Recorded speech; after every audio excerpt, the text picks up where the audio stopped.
Hola, buenas noches, ¿cómo están? Espero que se encuentren bien. En breve continuamos la maratón de preguntas. El balotario de preguntas. Buenas noches, ¿cómo están? Espero que se encuentren muy bien, que hayan cerrado la semana muy bien. Hoy día domingo 30 y... primero iniciando un nuevo mes, pues en septiembre, el noveno mes. Vamos a iniciar, ¿no? A continuación, vamos a reiniciar nos quedamos en la pregunta 5. Vamos con la pregunta 6 del balotario, ¿ya? A ver, ¿qué nos dice la pregunta 6 del balotario? Nos dice lo siguiente.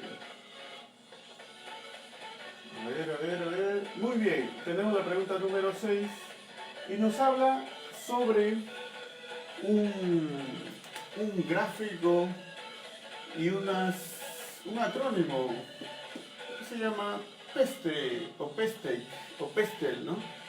PESTEC o PESTEL. Y nos menciona eh, cuáles son esos factores, a qué se refiere con estos acrónimos. Entonces, vamos a describir cuáles son esos factores.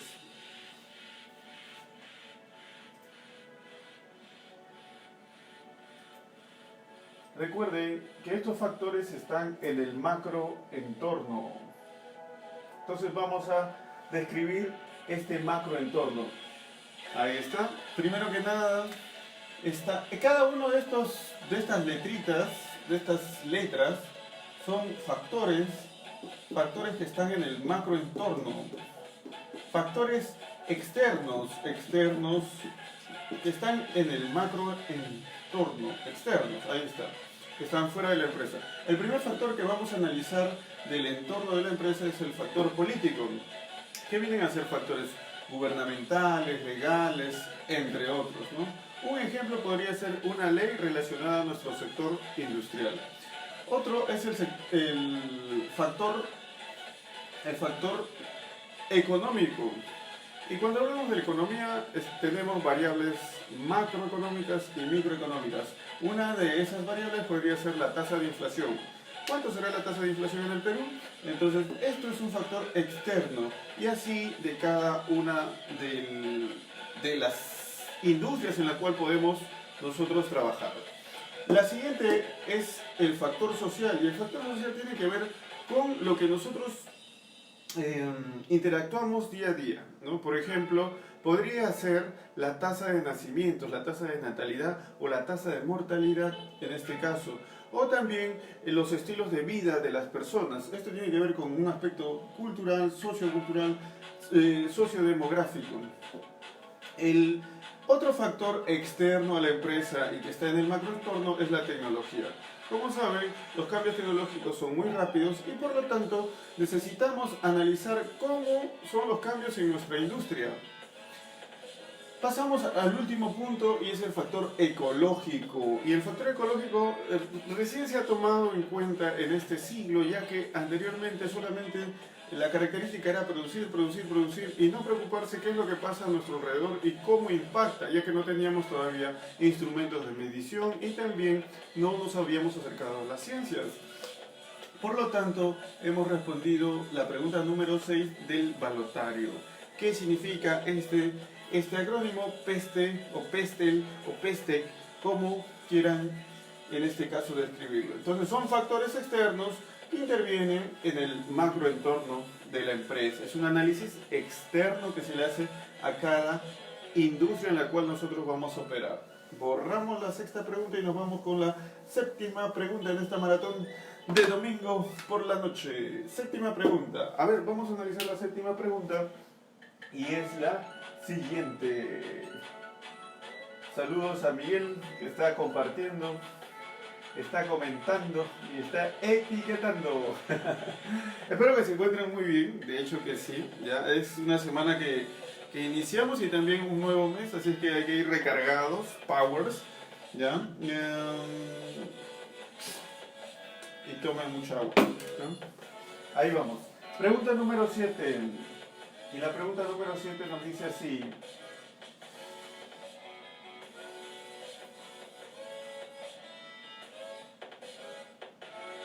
Ahí está. Con respecto a la evolución, la pregunta número 7 dice, con respecto a la evolución histórica de la administración y el ciclo de vida, ¿no?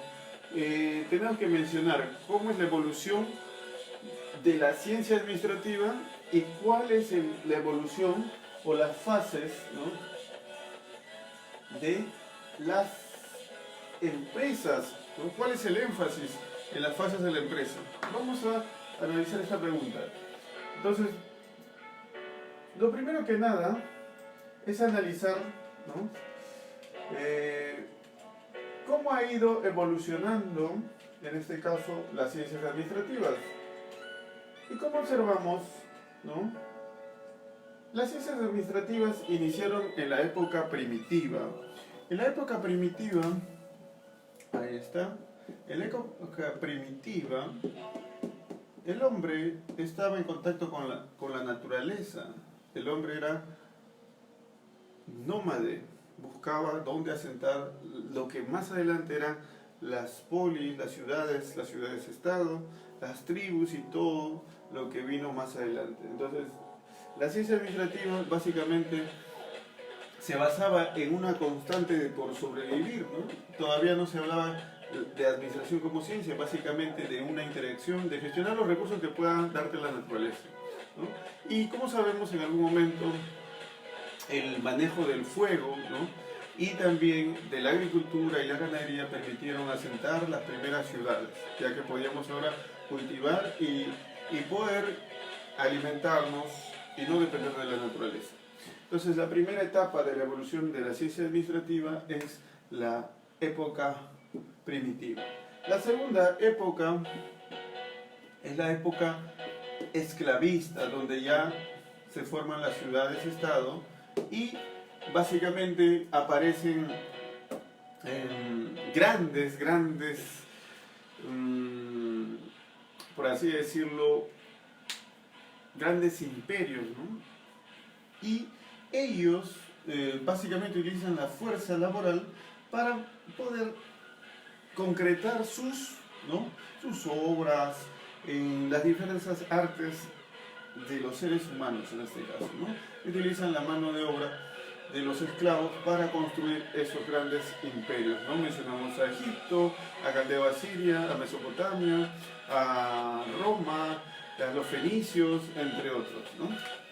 Vamos a otra época, nos trasladamos y llegamos a la época feudal. Y en la época feudal ya estamos hablando del señor feudal, de la iglesia y la preponderancia en el uso de las tierras. Y también es parte de la evolución histórica de la ciencia administrativa. Ya más adelante aparece la primera y la segunda revolución industrial, ¿no?, con la máquina a vapor de James Watt y también con, en este caso, el uso de la electricidad a través de Benjamin Franklin y, bueno, el uso del bombillo con, en este caso, Thomas Alva Edison, ¿no? Y aparece la época industrial, ¿no? Claro, ahí están las grandes industrias, miles de trabajadores van a producir en masa, en serie, los mismos productos. Un ejemplo sería el modelo T de Henry Ford, ¿no?, en este caso. Y bueno, acá viene ¿no?, el asentamiento de las primeras empresas tal como las conocemos actualmente. Bueno, y ya después de eso aparece la computadora con los circuitos integrados y los transistores, y estamos hablando de la época actual, la era de la información y el conocimiento, en la cual aparecen nuevos materiales, ¿no?, aparecen los clústeres más importantes, y finalmente aparece la Internet.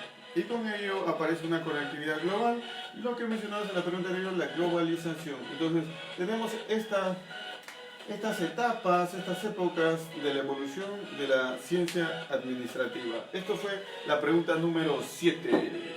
Vamos con la pregunta número 8 de esta maratón. Tenemos que llegar mínimo a 30 preguntas. Pregunta número 8. Ahí está. Pregunta número 8. ¿Cuáles serán las fases en la evolución de la empresa, ¿no? ¿Cuáles serán las fases? Nos piden las fases de la evolución de la empresa.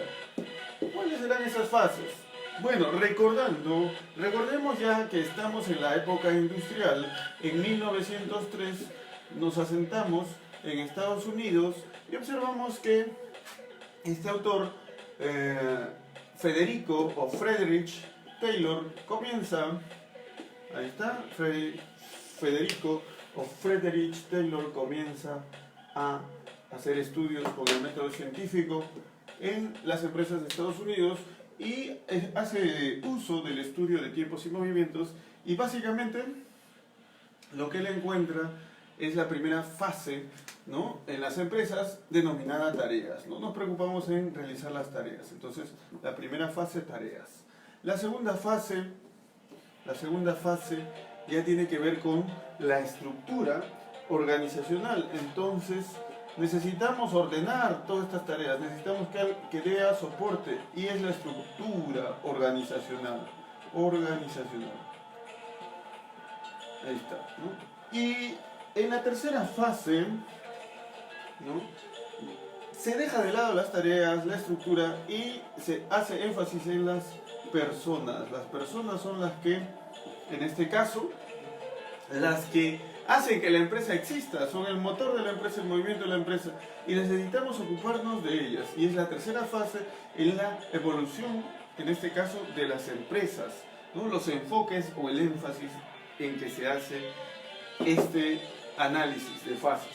Finalmente, las personas, las tareas y la estructura necesitan de herramientas para que optimicen los procesos, maximicen las utilidades y minimicen los costos.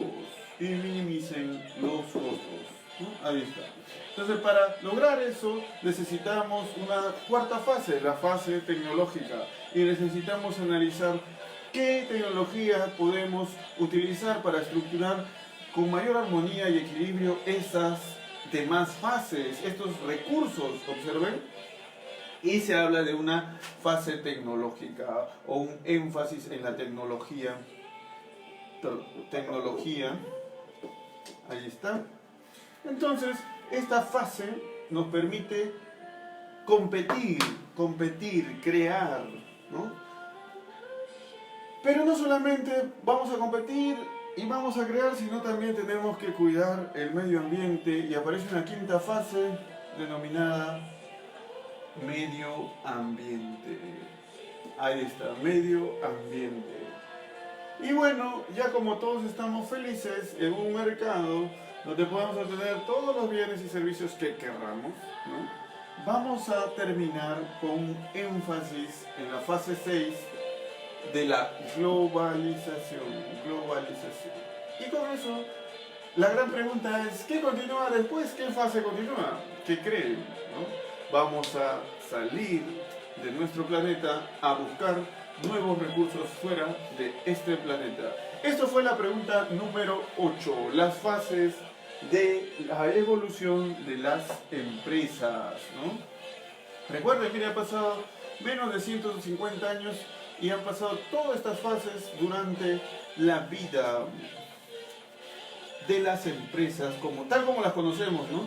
Ya recuerde usted que en 1776 Adam Smith nos hablaba de la riqueza de las naciones en su tratado, ¿no?, de cómo son las empresas, cómo funcionan las empresas, y bueno, de ahí se derivan muchas de las teorías que conocemos actualmente.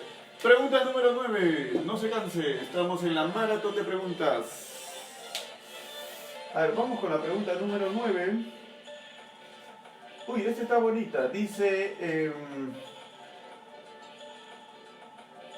¿qué es el FODA? 9, ¿qué es el FODA? Bueno, está sencilla la pregunta. Ya lo habíamos dicho ayer, que necesitábamos para construir un FODA dos matrices, ¿no? La matriz MEFE, la matriz de evaluación de factores externos, y la matriz MEFI. ¿Y qué será el FODA? Básicamente es una matriz también, ¿no?, donde se unen estos dos análisis y se genera el resultado. El producto es una estrategia. Entonces, es una matriz que recopila los factores externos e internos, más conocidos como oportunidades, amenazas, debilidades y fortalezas. Muy bien, estas cuatro se aglomeran y sacan estrategias. Hay estrategias FO, hay estrategias FA, hay estrategias DO y hay estrategias DA. Muy bien, claro, hay una metodología para elaborar ello, pero básicamente es una matriz que evalúa los factores internos y los factores, ahí está, internos y los factores externos, para generar estrategias FO, FA, DO, DA, ¿no? Básicamente es un generador de estrategias para poder ganar la batalla. Número 10, pregunta número 10, no se canse, no se canse. ¡Despierte! No se puede cansar, ¿eh? Está prohibido cansarse. Vamos a la pregunta número 10. A ver, nos habla de ¿qué son las fuentes primarias? Las fuentes primarias. ¿Y qué son las fuentes secundarias? ¿No? Otra pregunta. Bueno, básicamente las fuentes primarias nos permiten obtener información, ¿no? Tanto internamente en la empresa como externamente. Las fuentes primarias son elaboradas por los miembros de la organización. Por ejemplo, un ejemplo podría ser una entrevista, ¿no? O una observación a nuestros trabajadores, qué es lo que está sucediendo dentro de la empresa, y recopilar la información y tomar datos. Podemos también hacer un test, ¿no? Un test de motivación, por ejemplo, ¿no?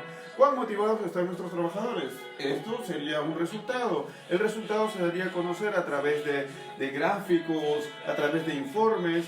Y eso serían las fuentes primarias, algo que nosotros hacemos, trabajo de campo, sudar la camiseta y generar, ¿no? Información. ¿Para qué nos sirven las fuentes primarias? Para generar información.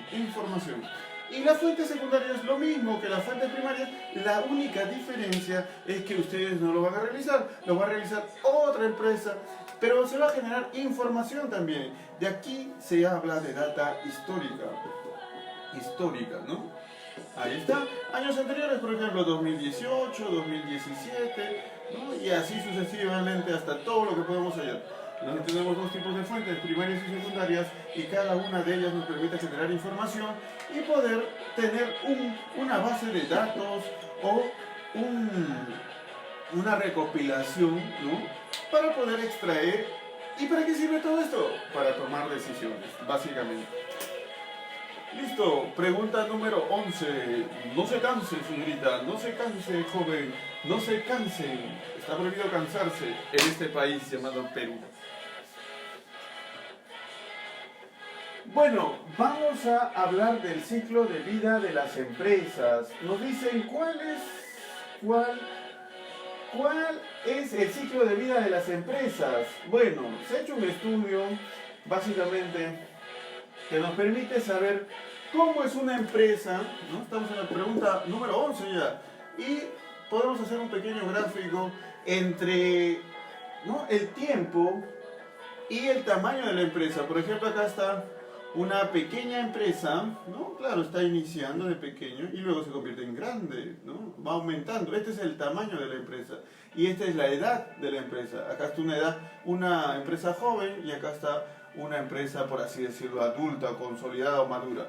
Entonces, vamos a analizar cada una de las etapas de crecimiento de esta empresa. En la primera etapa se habla de una etapa inicial que es full creatividad.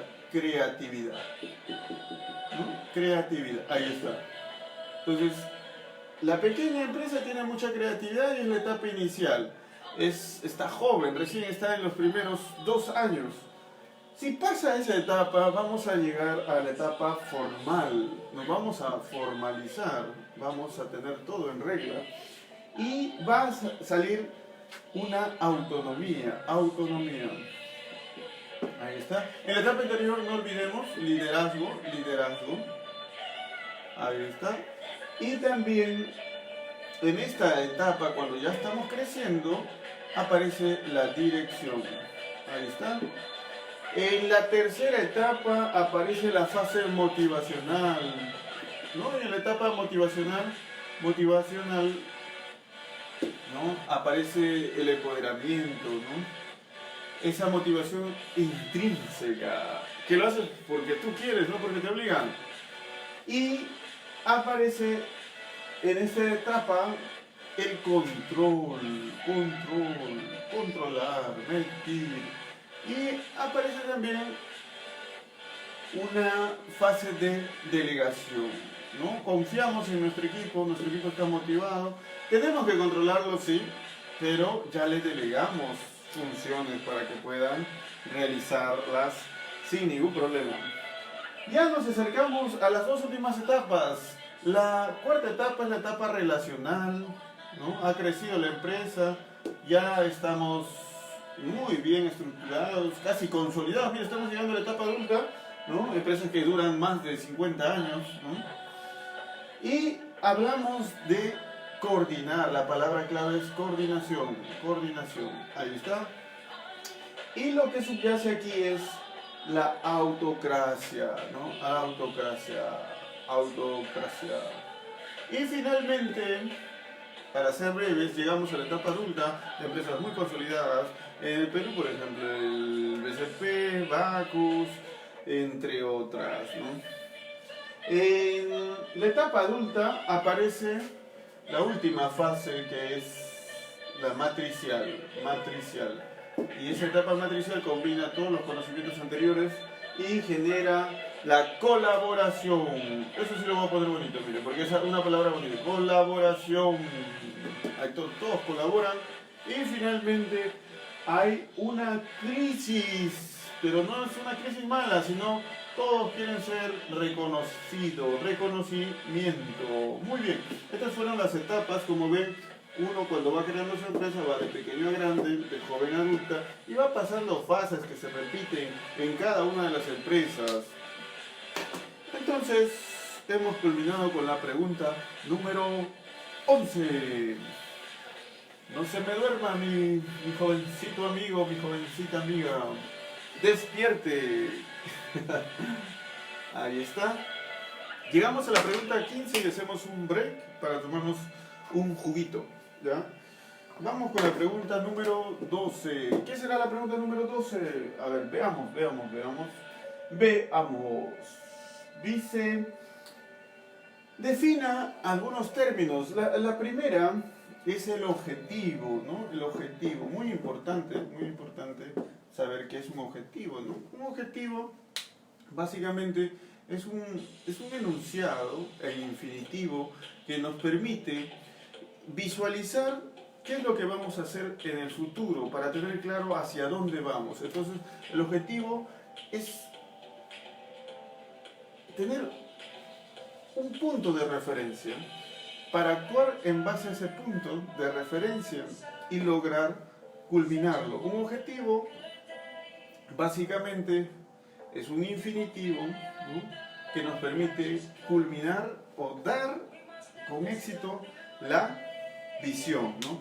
Recuerde que la sumatoria de los objetivos organizacionales, ¿no?, en este caso son igual a la visión.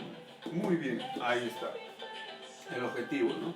Y el objetivo traducido en dinero y en tiempo se conoce como una meta, ¿no? Si nosotros tenemos nuestros objetivos, ¿no?, que son oraciones en infinitivo, que nos permiten visualizar el futuro, ¿no?, vamos a poder cumplir la visión de la empresa u organización.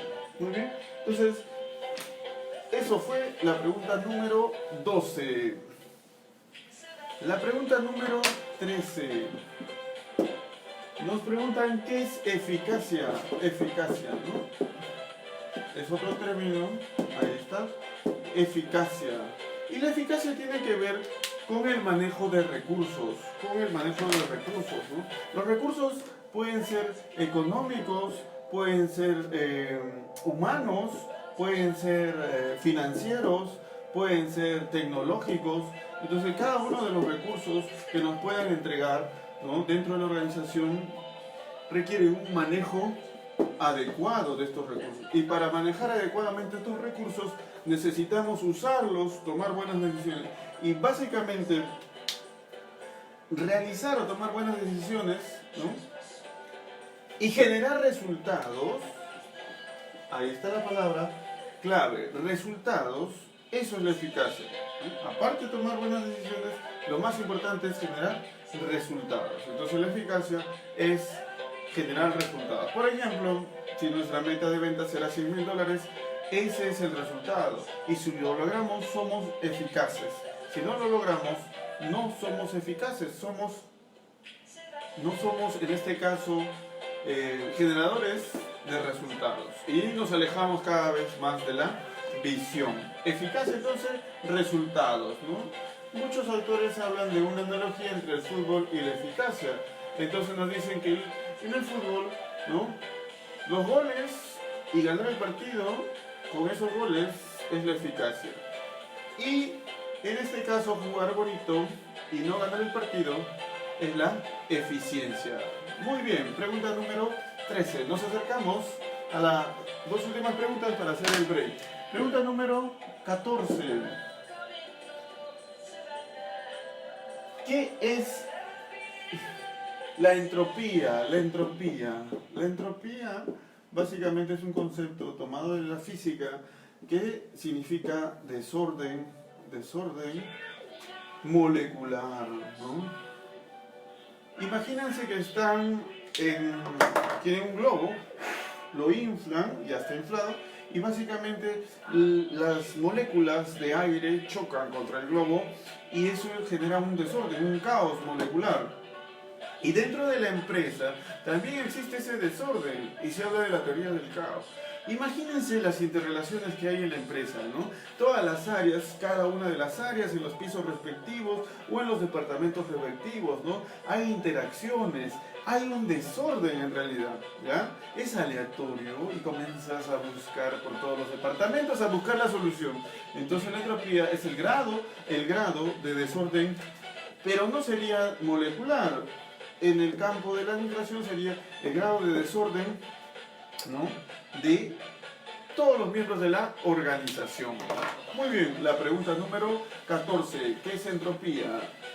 Y la pregunta número 15, para hacer nuestro pequeño jugo de piña, es la siguiente. Pregunta número 15, ¿qué es el empowerment? El empowerment.